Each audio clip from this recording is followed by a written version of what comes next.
Alors, Thomas, ben, je te cède la parole pour lancer ces discussions autour de rédactionnel et rédactionnel. Merci beaucoup, Vincent. Bonjour à toutes et tous. Donc, je m'appelle Thomas. Actuellement, je suis directeur d'une nouvelle structure qu'on appelle Ringier Media Suisse Romande, qui réunit les rédactions de Blick, de l'Illustré, de PME Magazine et de Go Mio. Et avant ça, j'ai commencé par des études en communication et marketing. Et il y a exactement 10 ans, j'ai rejoint le groupe Ringier d'abord pour m'occuper de la digitalisation des marques magazines. Pendant 4 ans, entre 2017 et 2020, j'ai cofondé et co-dirigé la Digital Factory du Média Le Temps, qui appartenait encore à Ringier à ce moment-là.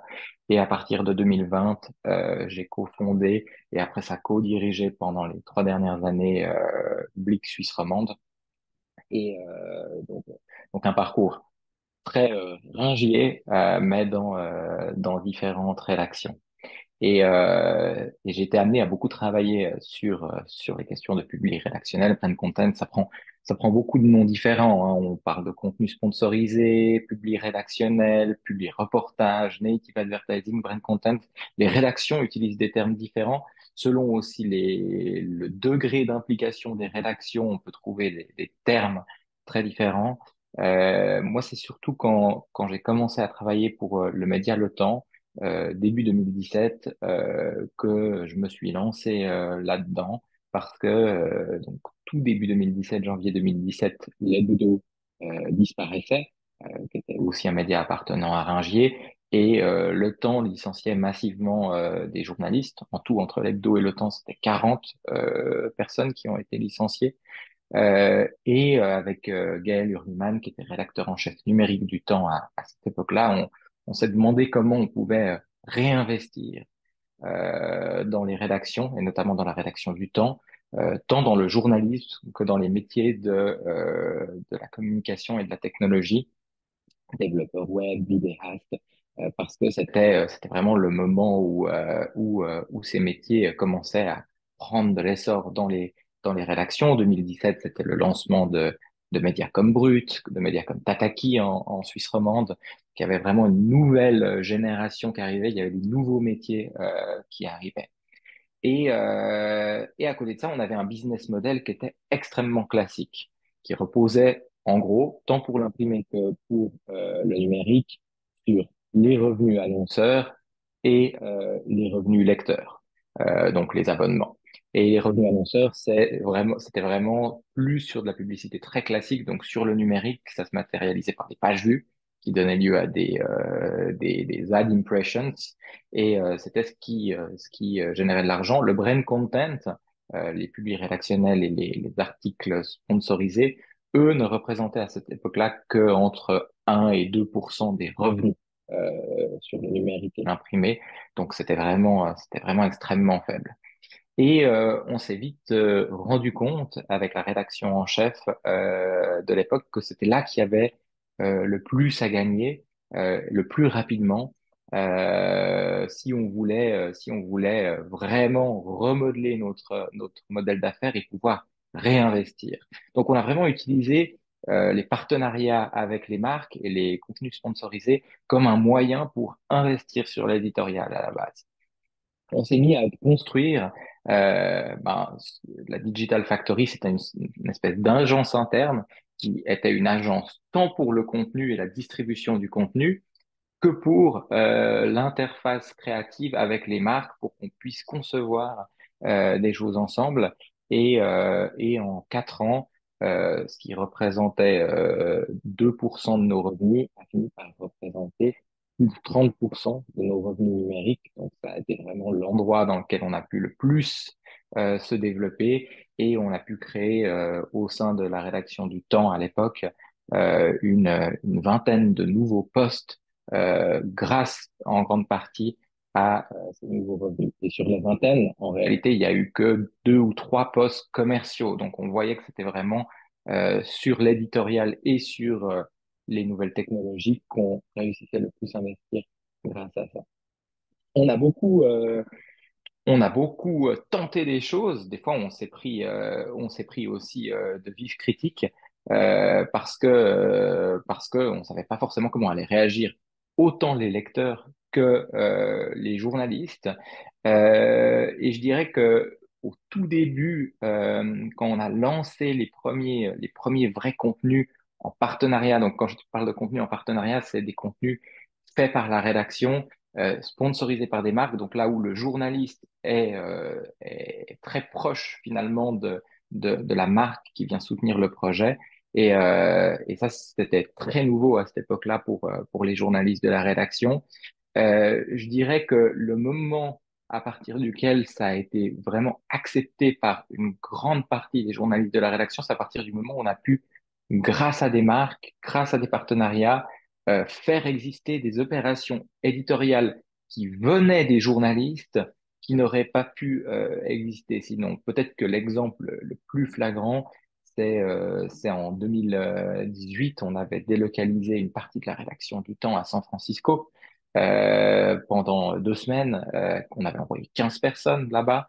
On avait fait un journal, une page web spéciale pour ça. Et cette opération a été rendue possible grâce à du sponsoring et des partenariats avec des marques. On a eu plein d'exemples comme ça c'est peut-être le plus frappant, mais on a eu plein d'exemples comme ça durant 4 ans qui ont fait que progressivement, il y a eu une vraie acceptation de la part des journalistes. Et plus on testait, plus on avançait, plus on a pu aussi concevoir des chartes qui étaient précises et transparentes pour les lecteurs. Et on est arrivé en effet après quelques années à vraiment un modèle assez mature tout en étant très, très ouvert. On a aussi, il y a certaines choses qui ont été très frappantes. Une fois, on a gagné un prix européen de design éditorial sur ce qui était un long grid, un long format sponsorisé. Et ça, c'était vachement étonnant avec un contenu public rédactionnel de gagner un prix éditorial de design. C'était se faire erreur, un long format. Vous pouvez le retrouver sur Internet si vous tapez Le Temps Homo Plasticus, qu'on avait fait en partenariat avec responsable.ch. Donc on voyait que ces choses-là faisaient que de plus en plus les journalistes s'ouvraient. Donc ça, c'est vraiment une expérience qu'on a pu monter. Il y a plein d'autres choses, événementielles, des formations qu'on a pu lancer aussi grâce à des partenariats qu'on a fait avec des marques. Et on a aussi, on est rentré en discussion avec des médias en France, à Paris, et on s'est rendu compte qu'il y avait deux modèles très très différents entre la Suisse romande et la France. Ce qui s'est passé en France, c'est que quand il y a eu l'essor du brain content et des publics rédactionnels entre 2014 et 2017, des agences très très puissantes se sont positionnées là-dessus.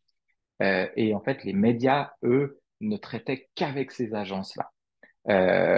En Suisse romande, les agences se sont peu positionnées sur le brand content et les médias, du coup, ont pris une forme d'agence et c'est ce que vous retrouvez d'ailleurs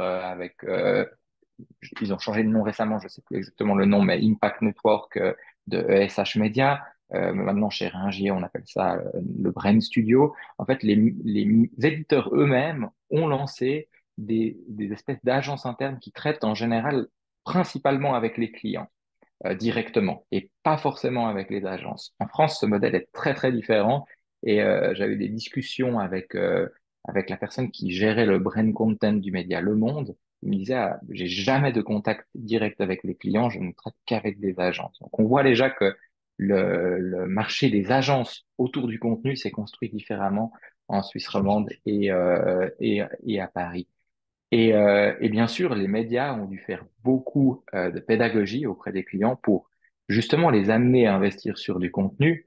Et là aussi, on a travaillé ensemble, même avec nos concurrents, parce qu'on s'est rendu compte qu'une marque qui investissait sur du brand content, une fois elle était sensible à ça et qu'elle comprenait l'intérêt de le faire, elle pouvait le faire autant avec Capao, qui est un jeune média suisse, qu'avec Ringier.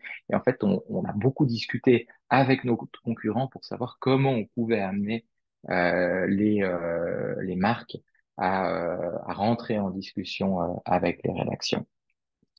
Une fois, alors là, je vous parle beaucoup de l'expérience que j'ai eue au temps parce que c'était vraiment dans cette période charnière de 2017-2020 où le brain content s'est très développé. Avec Blick, quand on s'est lancé, on a bien sûr continué ça et aujourd'hui, on a à peu près 20% des revenus de Blick Suisse romande, un peu plus même qui proviennent de ces contenus sponsorisés, publiés rédactionnels qui prennent plusieurs formes sur notre site internet. Et surtout quand on a des opérations éditoriales, par exemple, une fois on voulait lancer une rubrique dédiée à l'économie pour les jeunes, et on a été capable de le faire parce qu'on a été chercher un partenaire, You, la banque donc YH, qui a décidé d'investir sur la rubrique. Là, on veut lancer de plus en plus d'événementiels, donc on rentre aussi en discussion avec les marques. Donc au-delà de représenter 20-25% de nos revenus, ces partenariats avec les marques nous permettent vraiment de rendre possible des opérations extrêmement concrètes qui souvent, dont l'impulsion vient souvent de la rédaction. Et c'est très important du coup qu'on ait moi, j'ai toujours été, je viens de la communication avant d'avoir travaillé dans les médias.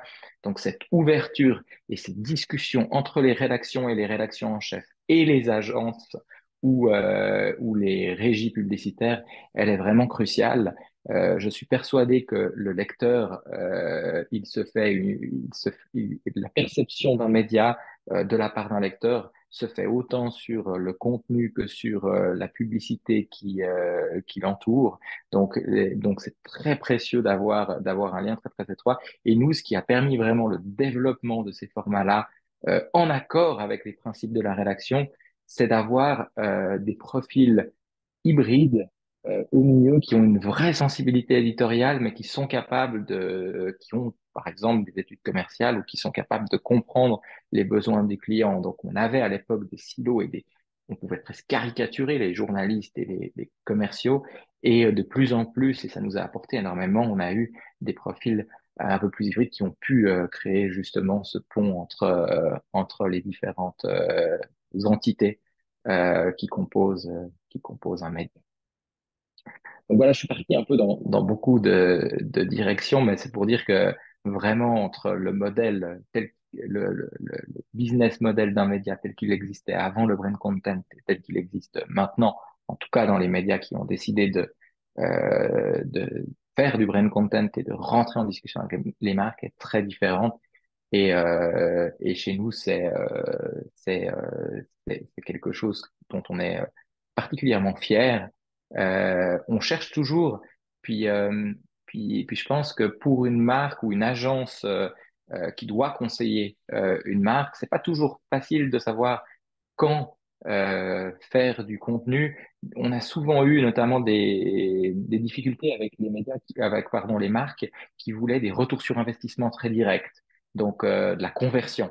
Il y a par exemple une grande marque qui voulait de la conversion en abonnement pour son offre TV. C'est très difficile. Avec du contenu, on va plus construire de la notoriété, de la crédibilité, surtout quand on est sur des thématiques spécifiques, mais ça va rarement servir, ça sera plus le rôle de la publicité classique à de la conversion directe. Donc là aussi, on a beaucoup discuté avec des marques pour vraiment savoir quels étaient leurs objectifs et on ne va pas toujours conseiller selon les objectifs de faire du contenu. J'ai un peu, voilà, Vincent, Frédéric, je ne sais pas si vous avez il y a des choses qui ne sont pas claires dans ce que j'ai dit. Après, il y aura aussi questions-réponses. Oui. Ouais, merci Thomas, il peut y avoir des questions tout de suite. Moi, j'en ai une quand même pour toi. Est-ce qu'il y a une autorégulation? Est-ce que chez vous, où vous dites on va jusque-là, on va pas jusque-là, ou il y a des rédacteurs qui ne sont pas d'accord de le faire, par exemple? Comment ça se passe chez l'éditeur? Ça, on l'observe souvent quand on lance un nouveau format. Il y a un an, par exemple, on a fait un partenariat avec Coca, QOQA, dans lequel on vendait on proposait aux lecteurs de Blick d'acheter des produits qui étaient reliés à la thématique de l'article. On avait fait ça avec notre rubrique gastronomie, food. Donc, on n'avait pas fait ça sur une rubrique politique, mais on proposait par exemple d'acheter du Buff Value en ligne. C'était toute l'infrastructure de Coca qui était derrière. Mais c'était des articles de Blick qui traitaient justement de Buff Value ou de thèmes reliés. Et là, au début, et les produits étaient choisis par la rédaction de Blick, mais assez rapidement, on s'est rendu compte que ben, ça pouvait gêner des journalistes d'avoir un produit qui était vendu relié à leurs articles. Donc, on a finalement décidé de travailler avec des externes et plus d'avoir des signatures de journalistes internes pour ces articles-là. Ce qui est très important, c'est que pour avoir ces discussions-là, on a dû commencer par le faire. Et je pense que c'est important de tenter des choses, puis ensuite d'être plus précis dans les réglementations qu'on peut mettre, parce que si on veut avoir des règles très strictes tout de suite, sans même tenter ces choses-là, on ne les tente en fait jamais. Et donc on est pour ce genre de débat à la rédaction, puis on est très sensible, bien sûr. Il faut que nos journalistes soient pas seulement accepte, mais voit aussi pourquoi on le fait et on comprenne l'intérêt et voire à terme propose aussi des choses. Ça nous arrive que des journalistes disent, ah, on pourrait aller proposer tel projet à telle marque que là parce qu'ils ont compris que ça allait rendre leur projet possible. Vincent, tu as une question? Alors non, j'ai plus de questions parce que Thomas a répondu à la question avant que la pause. Donc, c'est tout bon pour moi. Et parmi les autres participants? Oui, Victoria. Voilà. Merci Thomas. Je voulais juste te poser la question, quand les marques viennent, quel est le pourcentage, enfin, que vous devez convaincre pour arriver sur ce type de format et celles qui arrivent directement, pourquoi est-ce qu'elles arrivent? Quelles sont leurs motivations? Alors, celles qui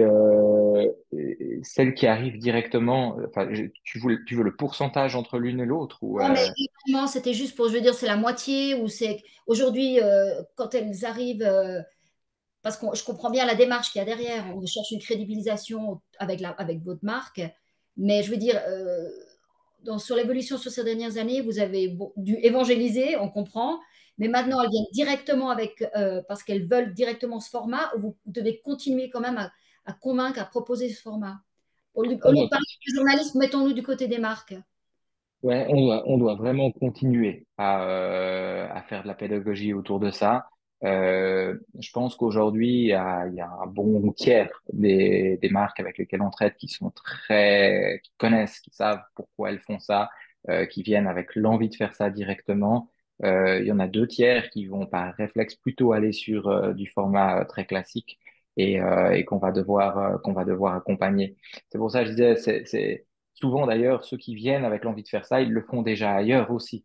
Donc on n'est pas dans enfin, plutôt dans une alliance pour de la pédagogie auprès des marques que dans une compétition féroce pour avoir les parts du brand content. Je pense qu'il pourrait y avoir une part plus grande encore allouée à ce type de contenu. Il y a aussi, je pense qu'il y a aussi une grande connaissance de ce qu'est le public reportage classique, de faire un contenu qu'on diffuse sur une marque média. Il y a déjà une moins grande connaissance de ce qu'on appelle nous du native advertising, qui est vraiment le travailler avec la régie publicitaire pour créer un contenu qui est proche des attentes des lecteurs du média. Donc là, la régie publicitaire va jouer le rôle de producteur. Puis ensuite, il y a une encore moins grande connaissance de ce qu'est vraiment les partenariats sur mesure. Je parlais d'un long format interactif qu'on développait avec notre web designer, l'opération de San Francisco. Donc, et là, c'est vraiment du sur mesure et aucun projet ne va ressembler à l'autre en fonction de la marque, de ses intérêts, des envies du média aussi. Et là, je dirais que il y a en réalité moins de 10% de nos partenaires avec lesquels on travaille sur vraiment du sur-mesure avec une intégration d'idées éditoriales de la rédaction derrière. Il y a Je une pense que question. Pardon, excuse-moi. On aura des questions à la fin encore dans l'ensemble des présentations, mais Vera, tu as levé la main. Oui, moi j'avais aussi un petit peu dans cette thématique-là, parce que tu as dit à un moment donné, ça vient souvent, le départ est souvent de la rédaction. Mais donc, c'est généralement le publisher qui approche un client déjà avec un projet, avec une idée, avec une envie de créer quelque chose. Ou justement, à nouveau, est-ce que les marques viennent de plus en plus vers vous en disant j'aimerais faire quelque chose de particulier? Ça rejoint un petit peu ce que te posait la question que posait Victoria finalement. On a les deux. On a les deux, presque à 50-50 si, sur les Ok. projets très, très créatifs.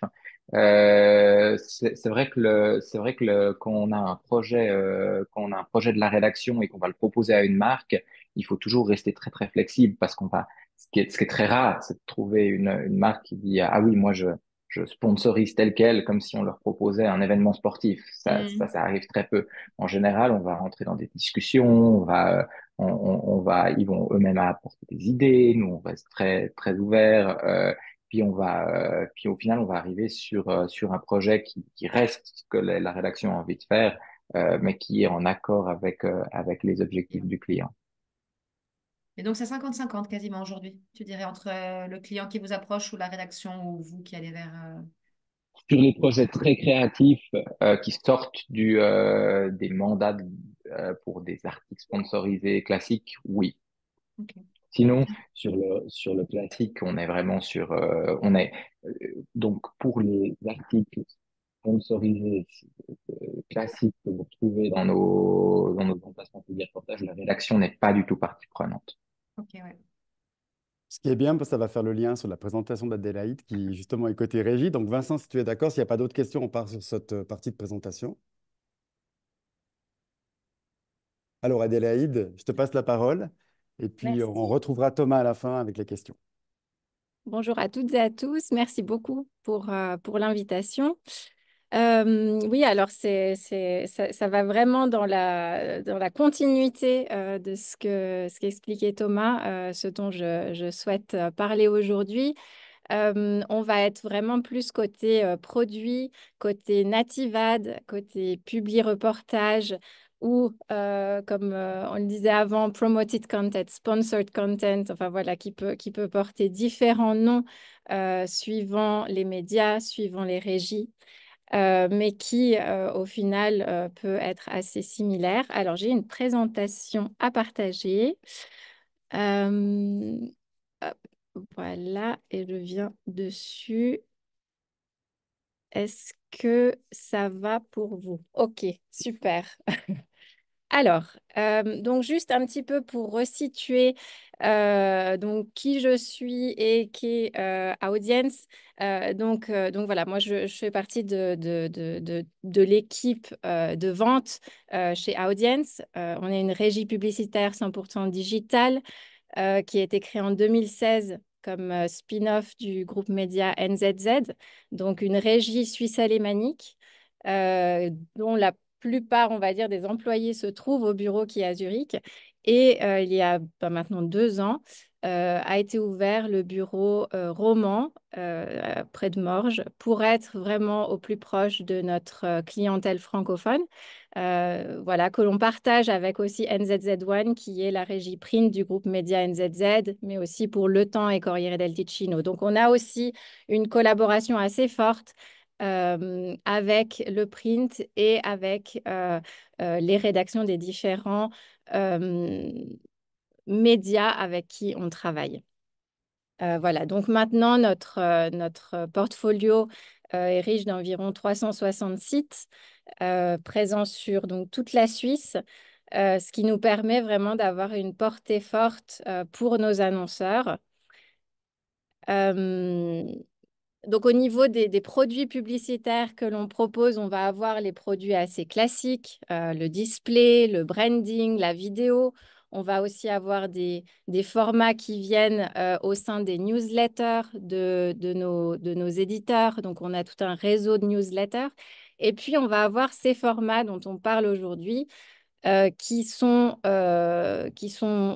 plus orientés, donc mise en avant de contenu, mais aussi avec le native ad, c'est pas seulement la mise en avant de contenu, ça va être aussi le fait d'avoir ces formats qui vont venir s'intégrer dans le contenu, en fait, dans le feed des sites d'une façon beaucoup plus comment dire, avec un look and feel où elles vont se noyer. J'aime pas ce terme parce que vous allez voir que ça va être aussi très bien défini pour ne pas avoir d'ambiguïté. Mais voilà, qu'on garde une certaine esthétique dans la mise en page des sites des éditeurs avec qui on travaille. Juste pour donner une petite idée, alors là, on est sur le marché américain, mais c'est vrai qu'on va pouvoir un peu extrapoler parce que cette tendance est également similaire sur l'Europe et on retrouve aussi une demande en Suisse plus importante. Donc, ce format Native Ad qui, sur ces dernières années, a bien augmenté.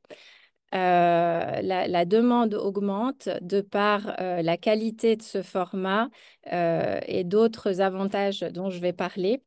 Et puis aussi, je voulais partager cette information sur le temps de navigation que l'on observe par destination et le fait que l'open web, donc ce dont on parle aujourd'hui avec voilà, les sites de nos éditeurs, etc., a une part importante dans la navigation des internautes.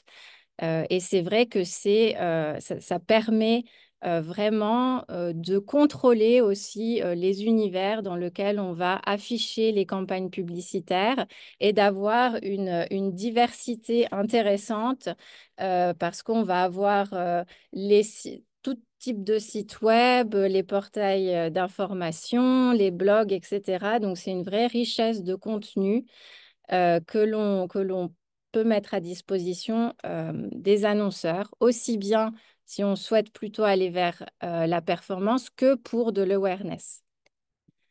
Euh, le format native, alors c'est vrai que c'est un format auquel on peut accéder via différents canaux, via différents providers.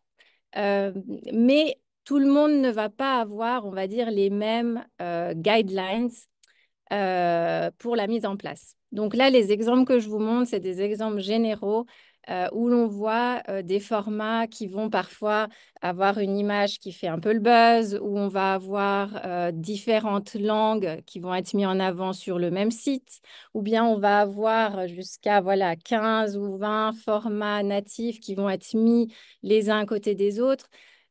Donc, ça peut parfois être vu, le format natif, comme finalement un manque de visibilité ou un contenu dans lequel on ne voudrait pas être vu ou on ne veut pas être associé à certains autres annonceurs. Et c'est pourquoi on a voulu développer vraiment un format native ad qui va être positif pour l'éditeur pour son côté qualitatif, esthétique, pour l'internaute parce qu'il sera bien intégré et va permettre une bonne expérience utilisateur et pour les annonceurs, pour leur assurer vraiment une fiabilité et un environnement qualitatif pour leur campagne. Et donc, c'est ce que l'on a développé avec Yaleo. Je me permets juste de vous demander, est-ce que vous voyez les icônes qui cachent la présentation ou pas? Non, non, Non, tout va ok. bien, tout va Alors, bien. c'est tout bon. C'est moi qui vois les icônes. Excusez-moi. Alors, je continue. Donc, voilà, il y a Léo, qui est le format qu'on a développé chez Audience et que l'on propose aussi en partenariat avec Ringier. Donc, qui est un format native ad, comme on peut voir sur cette image, petite image avec un titre et une petite phrase qui suggère un petit peu le sujet dont parle cette publicité. Donc, c'est un format non invasif dans le sens où il va vraiment venir se placer dans le BTA feed, c'est-à-dire below the article feed. Donc, il va venir en fin d'article ce qui permet d'être à un momentum intéressant parce que voilà, l'internaute aura terminé de consommer l'article qu'il a choisi de lire et il sera plus ouvert finalement à découvrir un contenu différent. Donc, Yaleo est disponible sur un portfolio voilà, de 170 sites, ce qui permet à nos annonceurs d'avoir vraiment une diversité de sites, un reach intéressant, mais on a aussi la possibilité un petit peu de restreindre cette liste donc, qui est disponible pour justement aller cibler aussi des contextuels plus précis et donc vraiment avoir un contrôle sur l'environnement dans lequel sera diffusée la campagne de Native Ad. Donc, ce format a plutôt une orientation performance. Il est proposé au coût par clic. Donc, on assure vraiment un trafic grâce à ce format. Et il est une bonne alternative à Google, par exemple, où on n'aura pas forcément le look and feel qui sera systématiquement mis en place, ou aux réseaux sociaux, où on va parfois être un petit peu perdu dans un contenu qui ne sera pas forcément valorisant ou en lien direct avec ce que l'annonceur souhaite mettre en avant. Et donc, on a différents produits, sous-produits de Yaleo. Mais je commence par vous montrer un petit peu comment est-ce qu'on travaille pour le mettre en place. Donc, on a vraiment un travail avec les éditeurs de notre portfolio, euh, une collaboration avec eux pour le mettre en place aux meilleurs endroits dans le site et puis trouver une façon, un layout, un look and feel qui va vraiment apparaître bien dans l'esthétique générale du site et toujours avec une affirmation du fait que c'est une publicité et puis une visibilité pour qu'il n'y ait aucune ambiguïté pour l'internaute. Donc là, voilà, pour la Suisse romande, pour la Suisse alémanique, pareil, on voit sur NZZ Bellevue qu'on a les caractères sont du même style que les autres éléments du site. Pour Aargauer Zeitung, on va venir avec le petit statement en jaune avec l'étoile. Et puis sur la partie tessinoise, pareil, on retrouve voilà, ce look and feel pour avoir aussi pour l'annonceur un affichage qualitatif. On a donc différents produits qui vont être possibles, qui vont être accessibles avec Yaleo. Yaleo Collect que je mentionne rapidement, mais qui est intéressant dans le sens où on va de manière automatique créer les native ads. C'est-à-dire qu'on va avoir une technologie donc, que l'on a développée qui est intégrée sur le site de l'annonceur et qui va scroller, qui va analyser les pages qui ont été autorisées pour justement mettre en avant d'autant plus de contenu de façon automatisée et créer des native ads qui sont toujours validés par une personne humaine qui va valider le natif. Donc ça, que l'on soit sur du native ad avec de l'achat programmatique ou via des ordres d'insertion, il y a toujours un check du format pour s'assurer qu'il respecte nos guidelines. Parce qu'on souhaite vraiment garder ce côté premium dans aussi la partie annonce publicitaire des sites. Et le dernier pour le format Native Ads, c'est Yaleo Story qui va là un peu plus loin dans le sens où on va vouloir mettre en avant un contenu justement où on va avoir le format Native Ad.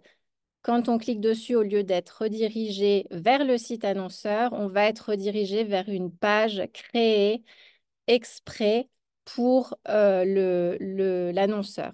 Donc, je vous montre juste rapidement comment ce type de mise en avant est représenté. Donc, on va arriver sur une page qui va vraiment euh, mettre en avant d'une façon très interactive les informations de l'annonceur et on peut cliquer sur différents éléments. Donc, on recherche vraiment l'interactivité, on recherche vraiment l'engagement et on propose cela pour des clients qui souhaitent aussi vraiment mettre en avant leur contenu d'une façon très engageante.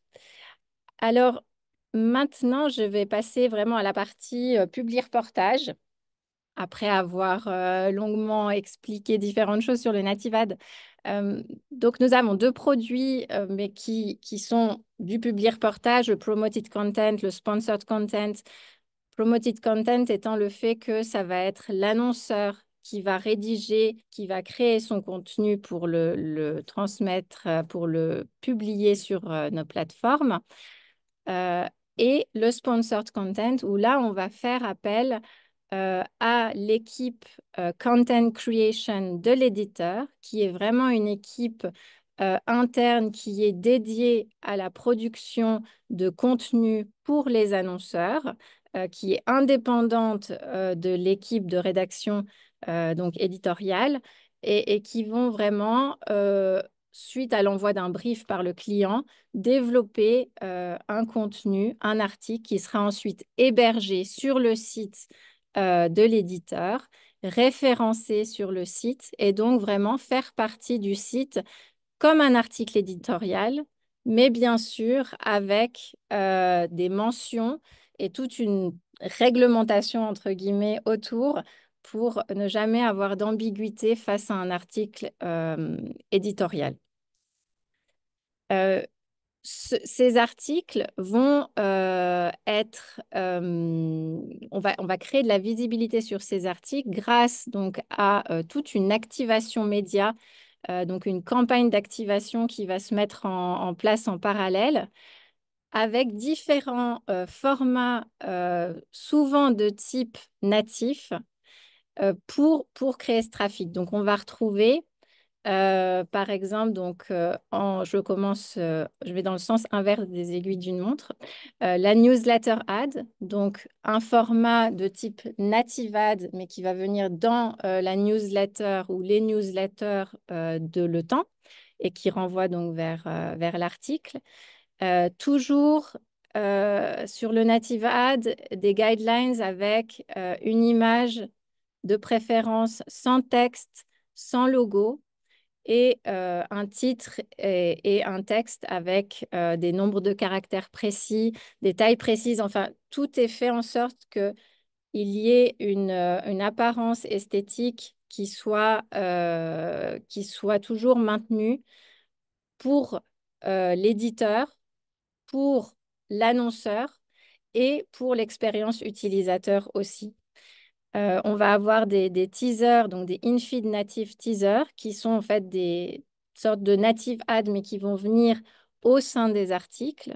Donc, c'est aussi un côté intéressant d'avoir voilà, ces formats plus, on va dire, entre guillemets, teasers et éditoriaux, mais toujours avec une mention importante que c'est bien une publicité. Des teasers éditoriaux qui viennent aussi en page et puis des posts sur les réseaux sociaux de l'éditeur. Tout ça pour donc créer ce trafic vers l'article.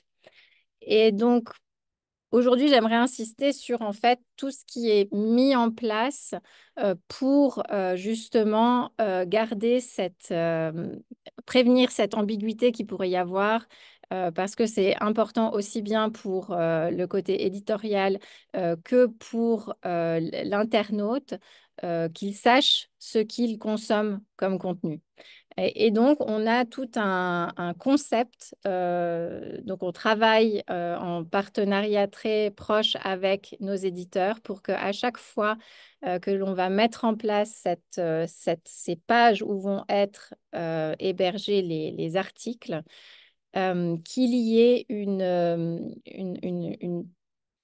charte, qu'il y ait des éléments qui apparaissent systématiquement et qui expliquent bien d'où vient cet article. Et donc, on voit de façon très visible, voilà, contenu partenaire. On peut avoir un pop-up qui apparaît. On va avoir en bas la possibilité de rejoindre la charte des partenariats. La même chose pour NZZ. Alors après, ça s'adapte pour chaque site afin que ce soit le plus esthétique possible. Donc là, on peut lire que c'est les équipes de NZZ Content Creation qui ont rédigé pour Edelweiss et que ce n'est pas la rédaction directement qui est responsable de l'article et que la responsabilité est assumé par l'annonceur par rapport après au contenu, car l'annonceur a son dernier mot à dire pour valider évidemment la mise en avant de cet article. Et puis la même chose pour Corriere del Ticino, où on va avoir ces différents éléments importants qui apparaissent. Voilà. Et pour terminer un peu sur ce côté-là, donc sur certains sites, on va avoir même des chartes très détaillées qui vont être disponibles, donc là sur NZZ et Le Temps, et qui vont donc vraiment expliquer en détail à quoi correspond chaque type de contenu. Parce que voilà, NZZ, on va avoir principalement le sponsored content et le promoted content. Mais chez Le Temps, on a plus de produits différents avec, suivant le produit, une intervention de Le Temps, de l'équipe Content Creation plus ou moins importante. Voilà. Donc pour conclure, je voulais reprendre en fait pour disons les trois intervenants, on va dire, dans ce cycle de vie entre publicité, édition, etc. Je voulais revenir sur chacun d'eux, donc d'expliquer que ces produits publicitaires sont vraiment mis en place lors de collaboration étroite avec l'éditeur afin de respecter la mise en page du site, euh, d'assurer cette transparence sur la nature du contenu afin que vraiment on ait une ligne aussi bien pour ce qui va être éditorial que publicitaire. On a ces équipes professionnelles qui sont dédiées à la production de contenu public rédactionnel qui vont développer cela et qui vont permettre aussi d'apporter le style afin qu'il y ait une cohérence en fait entre des articles éditoriaux et des articles publics rédactionnels. Finalement, pour les internautes, ça va leur permettre d'avoir accès à une information supplémentaire, souvent qui peut être liée à une expertise plutôt que juste parler d'un produit. On va plutôt parler d'expertise, de savoir-faire, etc. Et que tout soit très bien expliqué, qu'ils sachent que c'est un contenu publicitaire. Et finalement, pour les annonceurs, d'avoir vraiment des outils, des produits qui leur permettent de mettre en avant leur contenu d'une façon qualitative et fiable auprès de leur audience. Merci beaucoup, Adélaïde. Est-ce que tu peux arrêter le partage de ton écran? On va voir s'il y a des questions, mais qui pourront aussi venir à la fin, mais directement après ton intervention, que vous leviez la main. Je vois que ce n'est pas... Ah oui, Victoria, je t'en prie. Voilà, merci Adélaïde. Je voulais juste te poser une question. Quand tu parles d'automatique, tu parles d'IA? Non, c'est pas IA, c'est une technologie qu'on a développée qui n'est pas basée actuellement sur l'IA, cette technologie. D'accord. Donc, on peut imaginer que tout ça, maintenant, avec du machine learning, on peut le faire automatiquement. On va le faire automatiquement. Donc, toute cette partie de contenu rédactionnel sera... Alors, je pose la question, est-ce qu'il restera dans les mains des agences euh, médias qui, elles, pourront faire ça automatiquement ou quelle est la valeur pour avoir encore des équipes dédiées à l'interne de journaux alors que tout ça se fait dans la seconde où on a un article. On peut le décliner de 150 milliards de façons. Donc, je pose la question parce qu'on va vers ça. Hein. Oui, alors au niveau le sujet de l'automatisation dont j'ai parlé, c'est vraiment pour le format native ad. Ce n'est pas quelque chose, en tout cas, que nous, on utilise pour la création des articles. Et c'est vrai que pour, en tout cas, la création des articles, c'est une vraie question aujourd'hui.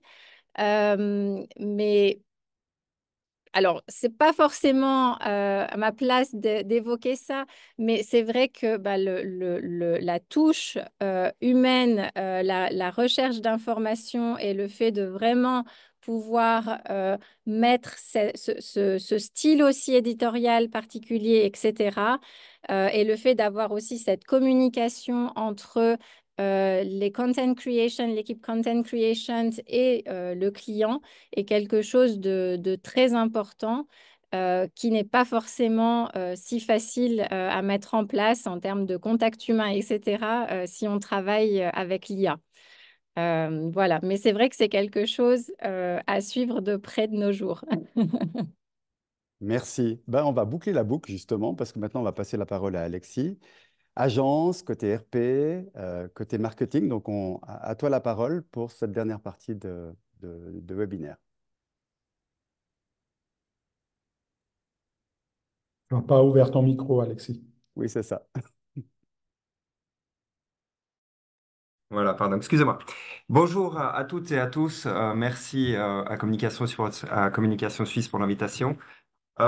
Écoutez, moi, j'ai pas vraiment de présentation. On m'a invité, voilà, plutôt comme, j'ai presque envie de dire comme observateur. Alors, je vais d'abord vous donner quelques mots pour me présenter, mais ça vous permettra peut-être aussi de comprendre l'éclairage que je souhaite apporter modestement, on va dire, à ce qui a déjà été présenté par Adélaïde et puis par Thomas.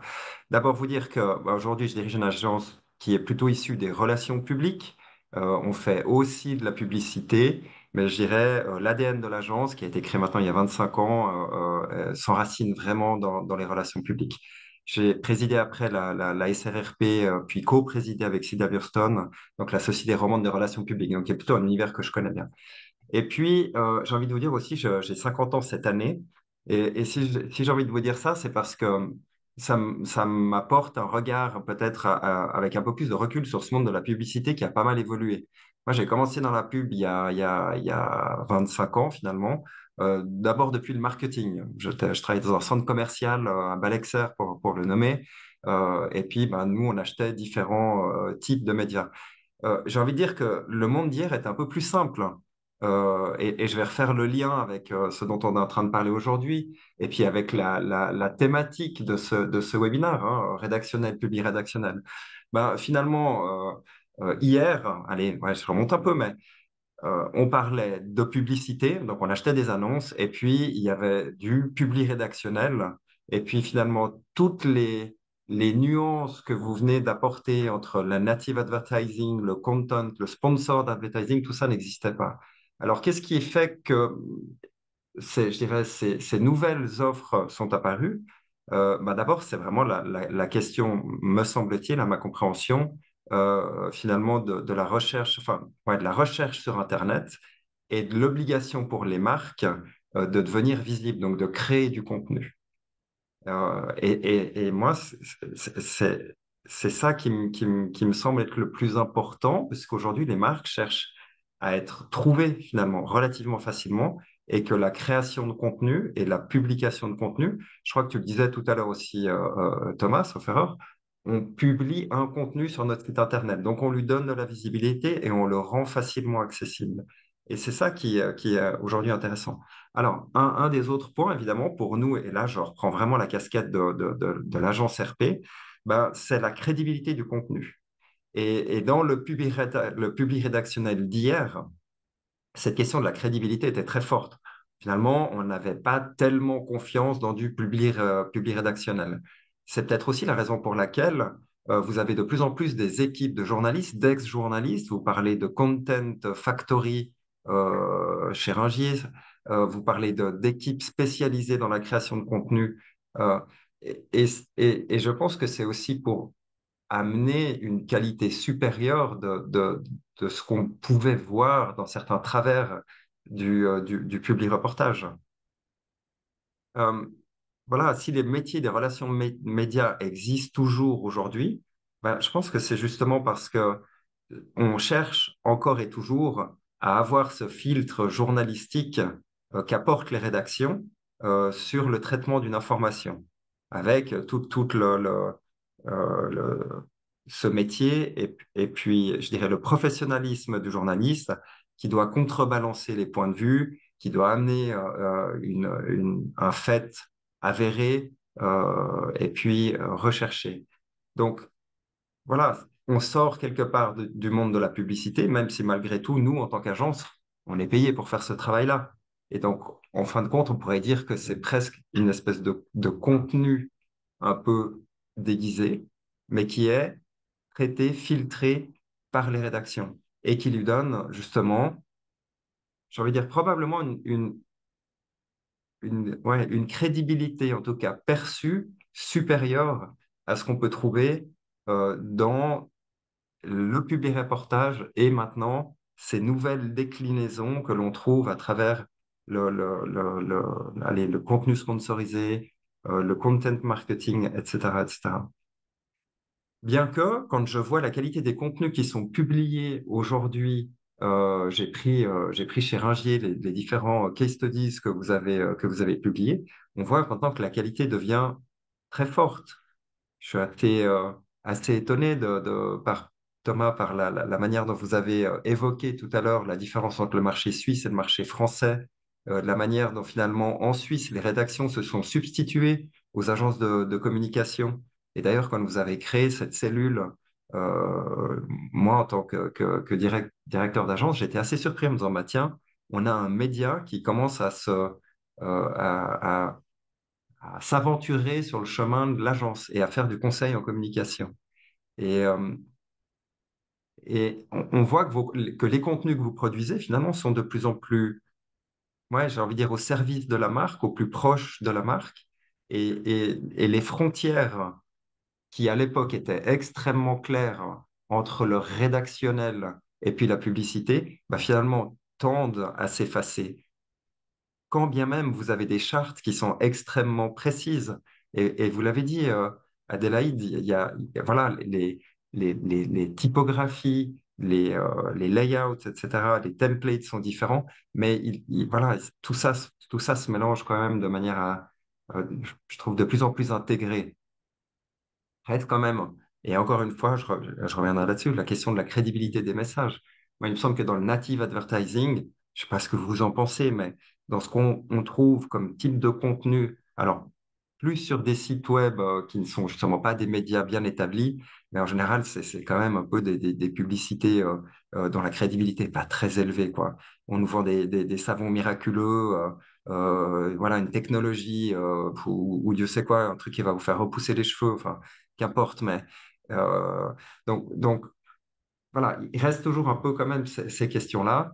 Mais évidemment que quand on est sur des médias sérieux comme Le Temps, comme Blick ou d'autres, on a moins ce type de contenu-là. Mais j'en prends un autre. Alors, je ne vais pas le mentionner, mais euh, sur un des journaux gratuits qu'on lit le plus, moi, ce que je vois quasiment le plus comme native advertising, c'est quand même des annonces pour on va dire des sites coquins ou des choses comme ça. Donc, on sent que, je dirais, les médias, pardon, les marques les plus classiques n'ont pas encore, moi, j'ai l'impression, ne sont pas encore complètement emparées de ces nouveaux canaux-là.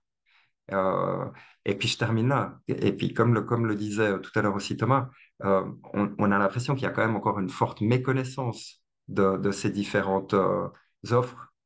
Et je crois qu'Adélaïde l'a très bien montré à travers voilà, les formats qu'elle a présentés. Je pense que même au niveau des agences, il y a encore une incompréhension de comment on peut utiliser ces outils-là et puis quelles sont vraiment leurs qualités et pour quel type aussi d'objectifs de la marque, en fait, ouais, quel type d'objectifs ils peuvent servir. Enfin, vous avez évoqué la notoriété, on a évoqué la conversion, enfin tout ça, il y a encore voilà, aussi une granulosité à trouver pour savoir comment et quel type d'outils on va utiliser. Donc voilà, peut-être un premier commentaire à chaud que je peux vous donner sur cette frontière-là. Voilà. Merci. Je ne sais pas si Thomas veut répondre sur la question de la qualité des annonceurs qui viennent en native ou Adélaïde, je ne sais pas, je passe la parole. Euh, tu veux que je commence, Thomas, ou... Ok. Euh, oui, alors juste pour rebondir là-dessus, c'est très intéressant parce que c'est vrai que c'est un univers assez complexe avec des limites qui peuvent parfois être assez floues, même si bah, en étant vraiment au contact avec ces formats tous les jours, de mon côté, la frontière est très claire. Et en fait, c'est ce que, en tout cas, chez Audience, et c'est pour Audience que je peux parler, c'est ce qu'on cherche à faire en fait alors avec Yaleo, donc pour le format Native et pour les sponsors des promoted content, c'est vraiment de garder ce côté premium en termes et c'est là aussi où on doit être sûr parfois des niveaux de prix légèrement supérieurs à ce qu'on va pouvoir acheter quand on est plus au niveau du, de la, de l'achat de format en masse, comme ce que j'ai pu montrer au tout début, ce qui va permettre aussi de filtrer un petit peu les types de contenus qu'on va avoir et que même sur de l'achat programmatique, où là, n'importe qui, entre guillemets, pourrait venir, d'avoir quand même une main humaine qui vient observer le format native avant de le mettre en ligne pour qu'on garde quand même quelque chose de qualitatif, des environnements qualitatifs pour l'ensemble des annonceurs. Puis au niveau après du publi reportage, des articles, on remarque aussi beaucoup que évidemment les internautes, ou en tout cas la clientèle, les prospects pour ces annonceurs recherchent dorénavant beaucoup cette expérience de connaître plus intimement, entre guillemets, la marque et aussi de découvrir l'expertise que la marque pourrait avoir dans son domaine d'activité. Et c'est ce qu'offrent en fait les publi-reportages ou après des formats plus importants comme ce que Thomas expliquait avec la mise en place de formats sur mesure où la marque a vraiment comme un canvas blanc sur lequel elle peut mettre en avant beaucoup de choses et pas juste promouvoir un produit ou un service précis qui serait de la pub directe. Ok. C'est ce que je voulais dire. Thomas, tu veux compléter? Oui, on vit dans un territoire qui est formidable. Nos annonceurs, c'est aussi nos lecteurs. Et en réalité, tous ces formats très créatifs sont beaucoup plus faciles à faire avec des clients qui sont soit des clients romans, soit des marques très implantées en Suisse romande avec un service comme présent en Suisse romande. Très compliqué de mettre en place quelque chose d'éditorial et très personnalisé avec depuis Zurich. On s'est rendu compte de ça, notamment en faisant sponsoriser un podcast par une marque très alémanique, dont le responsable com ne parlait pas du tout français. Le podcast, selon moi, était un très très beau succès qualitatif et même d'audience, sauf que à la fin de la saison, le client l'avait même pas écouté. Donc, on doit créer aussi, il faut que faire des contenus avec les rédactions, ce soit aussi une fierté et que les marques aient envie aussi de faire circuler ces différents projets. Donc, nous, on s'est rendu compte, je parlais tout à l'heure du fait que seulement moins de 10% de nos annonceurs vont sur des formats très, très sur mesure. Par contre, le taux de fidélisation, il est immense. Plus de 80% restent les années qui suivent. Donc, c'est l'endroit dans lequel on a le taux de fidélisation qui est le plus important. Donc, cette question de la sensibilisation, de faire connaître ces différents formats, elle est cruciale. On a un peu arrêté de le faire, on le fait un peu moins ces dernières années chez Ringier, je le regrette. On va reprendre ça à partir de septembre. On est déjà en train d'en discuter avec notre régie publicitaire et avec nos rédacteurs en chef. On va organiser ce qu'on faisait à l'époque, c'est des petits déjeuners ou des apéros dans lesquels on invite des annonceurs, des fois qui sont sur un même secteur, jamais trop, une dizaine, quinzaine maximum pour passer 1 heure et demie avec nos rédacteurs en chef, là où on explique certains cases, là où on peut répondre à leurs questions de manière très personnalisée. Et c'est à travers ce genre d'événements très ciblés qu'on arrive à transmettre, à créer des premiers partenariats avec certains. Et en général, quand on a des annonceurs qui sont passionnés aussi, parce qu'ils le sont très souvent par du contenu et qui ont envie de faire des beaux projets, on peut le faire sur 2, 3, 4, 5 ans. Ok. On va pas dépasser trop le timing. Et moi, j'avais quand même une question à Alexis, puis après, on passera la parole. Alexis, toi qui es dans les RP et marketing, tu connais les deux aspects. Est-ce que parfois, quand tu contactes des rédacteurs, on te dit, bah, ça c'est bon pour un public reportage, finalement, il faut le payer et il n'y aura pas de rédactionnel? En fait, nous, on pose déjà la question à nos clients. C'est-à-dire que de plus en plus, en fait, quand un client nous contacte, d'abord, il ne fait pas tout ce dont on parle ici, la plupart de nos clients ne le connaissent pas. Alors, évidemment, plus on a affaire à des grandes entreprises, plus il y a des professionnels de la communication, et plus l'entreprise est grande, plus les professionnels sont spécialisés. On peut avoir des RP, on peut avoir des spécialistes de digital, etc., etc. Mais comme vous le savez, le tissu économique roman et suisse, il est quand même composé principalement de PME. Et là, on a plutôt affaire en face de nous à des responsables marketing communication. Donc, quand il s'agit des RP, bon, ils savent à peu près envoyer un communiqué de presse, mais pas toujours très bien. Qu'est-ce qui fait qu'une information peut être prise ou non par les rédactions? Et donc, évidemment, bah, nous, aujourd'hui, en fait, de plus en plus, et on se met dans l'obligation finalement de dire à quelqu'un, un prospect quelque part, ou un client, tout à l'heure, quelqu'un disait on évangélise, et nous on fait la même chose, c'est-à-dire que un client qui nous dit ah, c'est super, j'ai sorti un nouveau produit, il faut qu'on en parle, ça va intéresser tout le monde, ben, on leur dit non, ça marche pas, en tout cas pas pour du média. Donc effectivement, à ce moment-là, on pourrait leur dire ben, basculer vers du public rédactionnel, ce qu'on ne fait pas très souvent, honnêtement, parce qu'on nous appelle précisément pour avoir de la presse. Euh, donc nous, notre métier, c'est justement quand on a cette casquette de relations médias, c'est justement de faire le tri d'abord sur l'information. Parce que la crédibilité de notre agence, c'est aussi, quand on appelle des journalistes et des rédactions, c'est de leur amener une information qui peuvent leur être utile. Ça sert à rien qu'on essaye de leur revendre un produit X, X, Y, Z. Ça les intéresse absolument pas. Ils perdent du temps, nous perdons du temps, et puis on fait perdre de l'argent à notre client. Donc voilà. Alors, on fait toujours attention à ça et effectivement, ça fait partie du job. Merci. J'ouvre la discussion parmi le groupe. S'il y a d'autres questions, vous levez la main, pas de problème. À l'un ou l'autre des intervenants. Excusez-moi, je ne sais plus comment on lève la main. Ah bah, c'est Mais bon. j'ai À une, vous la j'ai- parole. j'ai une question. Merci. Moi, je suis journaliste, donc je connais très mal tout ça, mais je trouve très intéressant et je comprends mieux pourquoi je vois des pubs pourries sur le Huffington Post, par exemple. J'ai une question, Thomas Delécha, tu en as parlé un petit peu tout à l'heure.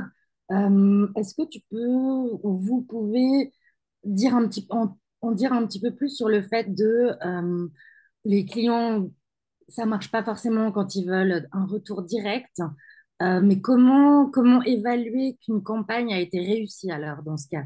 C'est très compliqué, j'imagine. Extrêmement compliqué. Tout particulièrement sur les formats très créatifs, les podcasts, les séries vidéo, ces choses-là. Il y a tellement de données qui rentrent en compte. Alors bien sûr, le taux de lecture, les plateformes aussi sur lesquelles elles sont vues. Pour beaucoup de clients, il vaut mieux avoir 5000 vues sur LinkedIn que 30 000 sur Facebook. Donc une vue ne vaut pas la même chose selon le message, selon la cible. C'est pour ça on est vraiment, puis les podcasts, les vidéos, c'est très dur ensuite de mener, de faire cliquer les gens vers ailleurs. Donc c'est pour ça que la conversion, on est très rarement sur ces formats-là. On est plus sur de la construction de crédibilité, l'association à des thématiques. On a beaucoup de marques qui veulent s'associer à la durabilité, par exemple, ou à d'autres choses. Donc on va vraiment être sur, et ça rejoint ce que j'ai dit juste avant sur le fait que c'est important d'avoir des clients qui sont sensibles au contenu, qui sont vraiment parce qu'ils doivent aussi percevoir ce changement-là sur leur territoire. En réalité, ça peut se mesurer sur des années des fois. Quand on construit une, une thématique, enfin une nouvelle rubrique avec une marque, quand on l'associe à une série vidéo, elle va avoir un changement de la perception de ses lecteurs, mais ça va être très long comme souvent quand on travaille sur l'identité et l'image de marque. Mais ça, j'ajouterais, si vous me permettez, rapidement, hein. Mais c'est une problématique qu'on rencontre dans tout le monde de la communication. C'est-à-dire qu'on n'arrive absolument pas, ou très peu, ou très mal, à mesurer l'impact de nos opérations. Elles peuvent être RP, elles peuvent être dans tous les sens. Vous le prenez n'importe comment. D'abord, ça coûte cher à essayer de mesurer. Et puis, je dirais, on a d'autant plus de mal que depuis quelques années maintenant, justement, on a beaucoup d'outils, et notamment avec toutes les mesures que peuvent nous offrir Internet, de performance d'une annonce, de clics sur un lien, etc. Alors, on a en face de nous énormément justement de statistiques qui nous permettent de mesurer un peu les actions. Mais ça marche très bien pour du marketing. Et je pense que quand vous vendez des baskets ou un produit de beauté ou XY, vous pouvez très bien mesurer l'impact que peut avoir 1000 francs dépensés dans tel ou tel produit. En revanche, ça marche pas ou très mal pour des questions de notoriété. Et je pense que le contenu, justement, amène relativement peu de transformation. Bien que nous, on ait vu, par exemple, en ayant réussi à faire placer un article sur un nouveau produit de beauté, alors vraiment des conversions qui vont se passer dans des commandes derrière. Donc, on voit quand même qu'il soit, je pense, s'il est traité par une rédaction ou s'il est publié après sur les médias, on voit qu'il y a quand même des augmentations de trafic assez claires sur la plupart des produits, des services dont on a parlé, quoi. Euh, Peut-être si je peux juste rajouter d'un point de vue un peu plus, disons, technique, en fait, c'est vrai que le public rédactionnel, le sponsored content, promoted content, on va rarement, on va jamais le proposer en fait vraiment pour générer de la conversion pure, c'est-à-dire après l'achat d'un produit ou souscription à un service, etc. Ça va plutôt être dans un but de comme je disais avant, de mise en avant plutôt d'une expertise pour faire connaître une marque de manière un peu différente. Et puis, si la marque souhaite que derrière, il y ait aussi qu'on aille un peu plus loin dans le tunnel de conversion, on va pouvoir plutôt, on va proposer plutôt en parallèle ou suite à la mise en ligne de cet article, on va proposer une campagne plutôt orientée performance où là, on va rechercher justement du trafic et on va plutôt être sur, alors soit que du native ad qui renvoie vers le site, soit sur de la bannière. Et aussi pour cette partie de tracking, etc., c'est vrai que sur des articles comme ça, on va pouvoir connaître le temps moyen passé à la lecture de l'article, etc. Et puis, si le client met en place des UTM pour repérer d'où vient son trafic sur son site, il va être capable de savoir combien d'internautes sont venus depuis l'article sur son site. Mais c'est vrai que ce n'est pas l'objectif premier d'un public reportage. Merci pour ces compléments. Est-ce qu'il y a d'autres questions? On arrive au bout, je pense. Donc, je repasse la parole à Vincent. Mais est-ce qu'il y a d'autres questions dans l'assistance? Ce n'est pas le cas. Alors, Vincent, pour conclure. Merci Frédéric, merci à nos différents intervenants et aussi à vous tous d'avoir participé. C'était riche et très intéressant. On aurait certainement encore besoin de quelques heures pour aller plus loin, pour creuser cette thématique. Et c'était très intéressant, je crois, d'avoir les différents axes de développement dans les régies, dans les agences et chez l'éditeur. Et puis, j'espère que vous avez apprécié ce webinaire. On va programmer à l'automne, j'imagine, je fais un petit clin d'œil à mes camarades, un nouveau webinaire et puis on espère vous y retrouver. Merci beaucoup. Merci beaucoup. Merci Merci à à tout le tous, monde. belle Merci aux journée. intervenants.